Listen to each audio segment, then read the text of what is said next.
చింతయేలను, వస్త్రములు లేవని దిగులు ఏలను.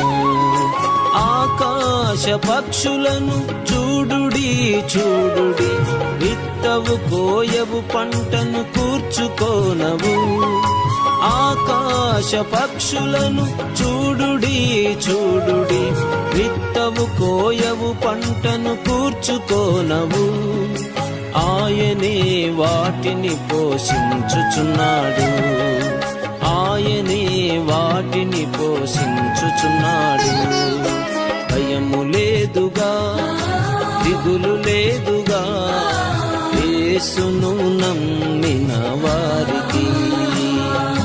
భయము లేదుగా, దిగులు లేదుగా, యేసును నమ్మిన వారికి.